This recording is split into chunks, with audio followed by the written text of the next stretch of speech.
I think religion adds a lot to human affairs in many cases, but it also goes to extremism.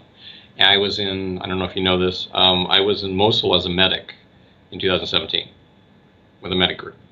And we were there to support the civilians coming out of Mosul and support the military forces that were taking the city back from ISIS. ISIS is an example of where you take religion to an extreme.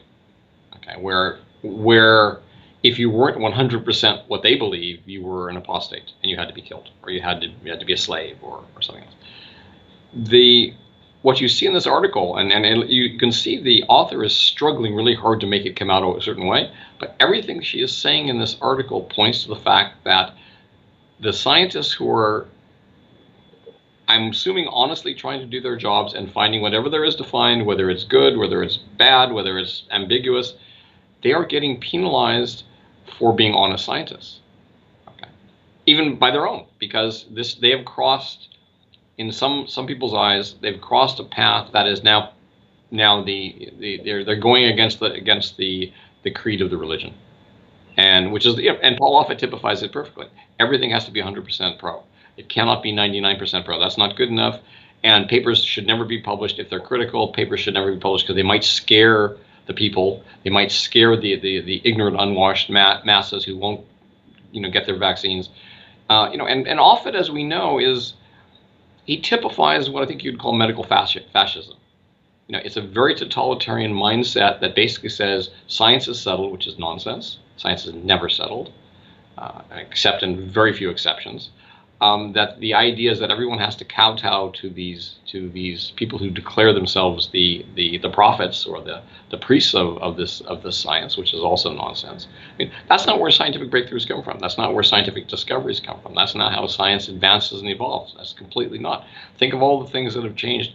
In my graduate school career, I learned several things that we now know are not true.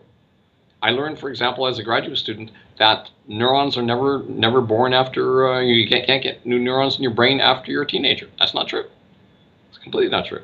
I learned that the immune system and the nervous system never talk to each other. That's completely not true.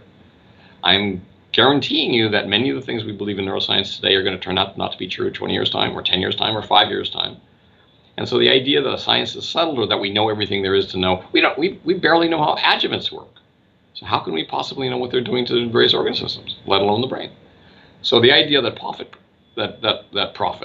Offit promotes is that somehow one dare not say these things, I think speaks to the religious aspect that he's promoting. And ultimately, I think the companies know this.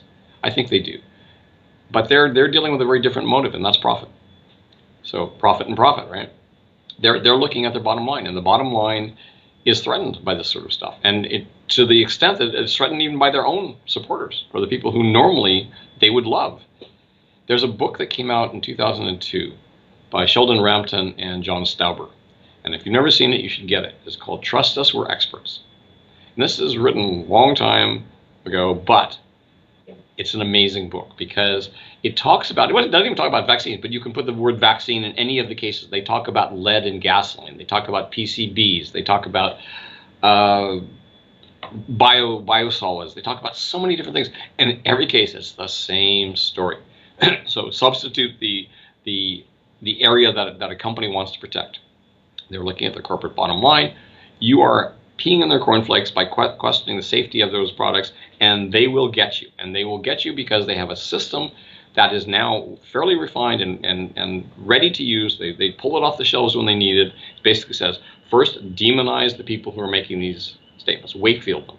Okay? Get their papers retracted. Get thought leaders to talk about them being conspiracy theorists, or tinfoil hat wearers, or pseudoscientists, or rogue scientists. And it always happens. It happens the exact same way. I read this book, and I could barely believe it, because it was like they were talking to us, but they weren't. They were talking about lead and gasoline, and PCBs. But it's the same story, and it's the same sort of corporate agenda that the vaccine folks have just seized on to say, well, this worked for a long time about lead. It worked for a long time about biosludge. By golly, we can get some mileage out of this in vaccines. We'll just call all these people conspiracy tinfoil hat wearing, socially irresponsible people who just want to kill your kids. Well, that works for a while. Now, the problem is you can't suppress all the science, and they're trying. they're trying to get all the people that I've worked with, a very systematic attack.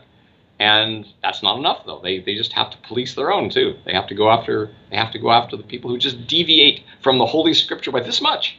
It's not enough. You don't have to do that much. Maybe I do that. They're a teeny bit, and that's enough. You're gonna get it. You're obviously you're shunned. Where no one's talking to you anymore. So yeah, that's what it is. That's what's going on.